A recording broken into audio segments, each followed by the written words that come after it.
Assalamualaikum warahmatullahi wabarakatuh. Selamat pagi anak-anak. Bagaimana kabarnya hari ini? Mudah-mudahan semuanya selalu dalam keadaan sehat walafiat dan tetap semangat dalam belajar. Hari ini kita akan belajar tentang hambatan seri dan hambatan paralel. Kompetensi dasar yang akan kita pelajari hari ini untuk kompetensi dasar pengetahuan 3.5 menerapkan konsep rangkaian listrik, energi, dan daya listrik, sumber energi listrik dalam kehidupan sehari-hari, termasuk sumber energi listrik alternatif. Untuk kompetensi dasar keterampilan 4.5 menyajikan hasil rancangan berbagai rangkaian listrik.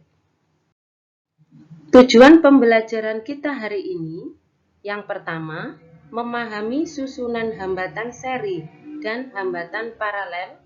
2. Menghitung hambatan pengganti pada rangkaian seri. 3. Menghitung hambatan pengganti pada rangkaian paralel. Susunan seri pada hambatan. Nah, sekarang kalian perhatikan di sini. Untuk lambang dari hambatan, masih ingat ya? Ini adalah lambang dari hambatan. Satu hambatan. Nah, di sini pada contoh ini gambar, kalian bisa melihat ada berapa jumlah hambatan di sini. 1, 2, 3. Lambang dari hambatan adalah R. Kita beri nama di sini adalah R1, kemudian di sini R2 dan R3.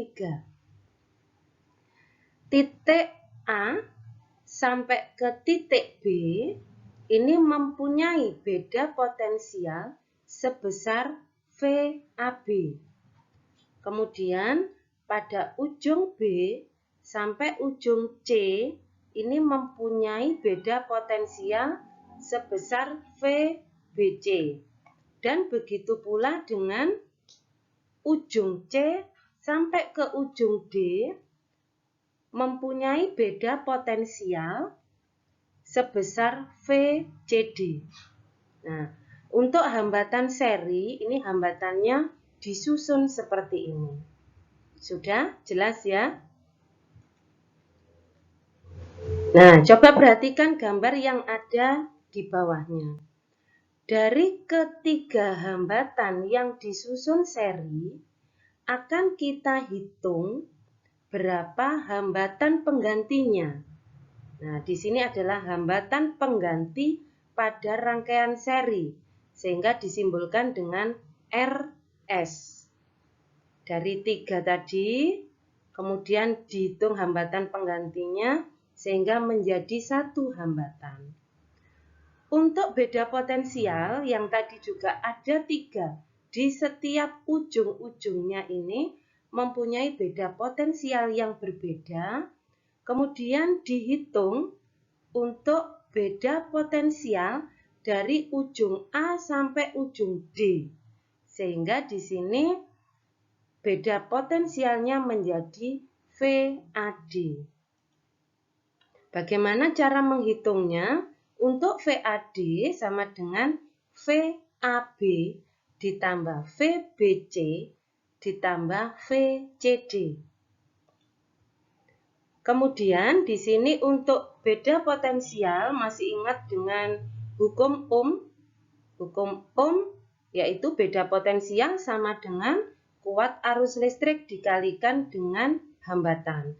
Sehingga VAD di sini bisa diganti cara menghitungnya atau diganti rumusnya menjadi I, yaitu kuat arus listrik dikalikan dengan hambatan pengganti yang seri tadi. Jadi nilai di sini. Nah, ini dikalikan sama dengan I kali R1 ditambah I kali R2 ditambah I kali R3.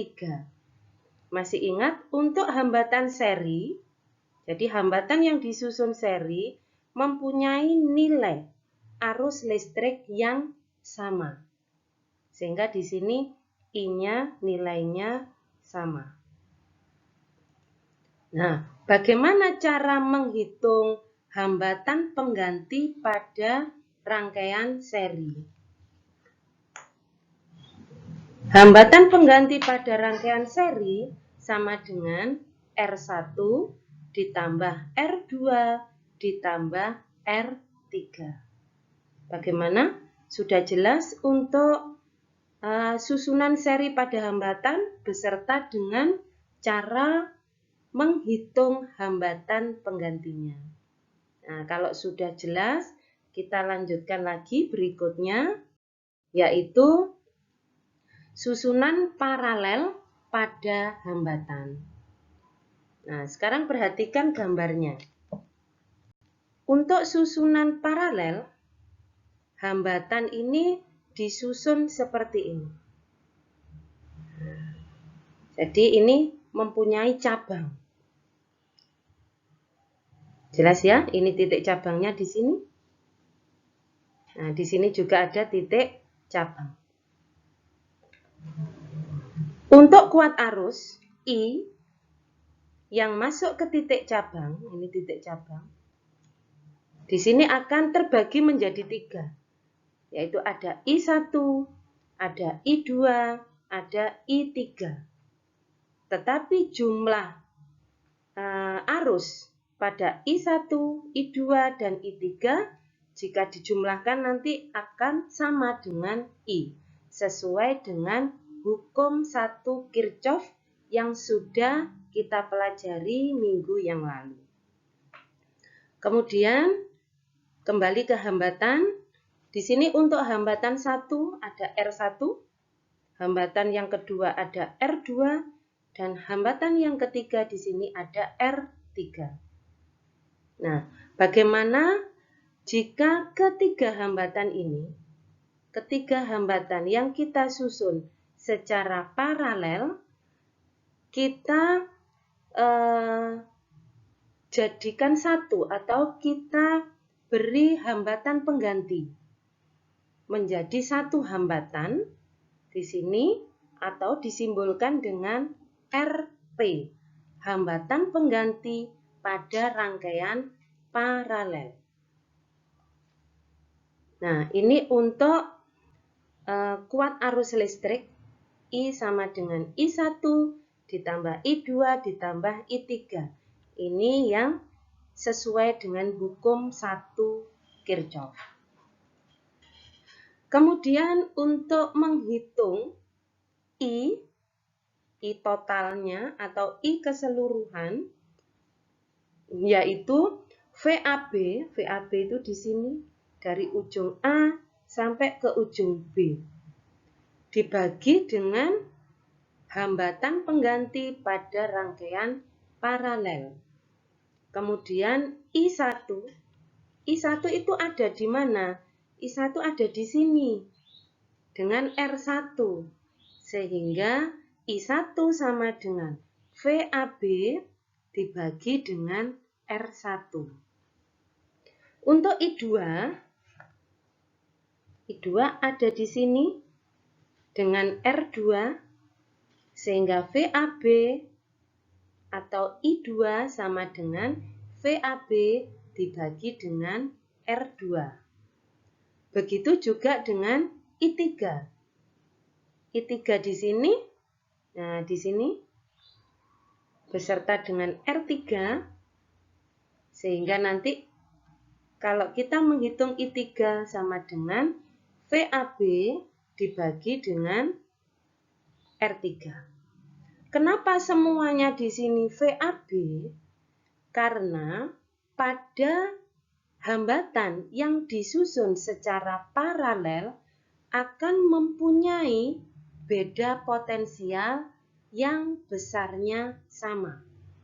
Jadi perlu kalian pahami, jika hambatan disusun secara paralel seperti ini, maka beda potensial pada R1, R2, dan R3 nilainya adalah sama. Bagaimana? Sudah jelas? Nah, ini adalah cara menghitung hambatan pengganti pada rangkaian paralel. 1/RP. Jadi kita mau menghitung hambatan pengganti di sini untuk menggantikan ketiga hambatan yang ada di atas ini. Di 1/RP sama dengan 1/R1 ditambah dengan 1/R2 ditambah dengan 1/R3. Bagaimana? Sudah paham? Nah, mudah-mudahan kalian bisa memahami apa yang sudah Ibu jelaskan. Jika kalian belum paham, silakan diulang lagi untuk mempelajari materi hambatan dengan susunan seri maupun susunan paralel. Terima kasih. Semoga apa yang kita pelajari hari ini bisa bermanfaat. Wassalamualaikum warahmatullahi wabarakatuh.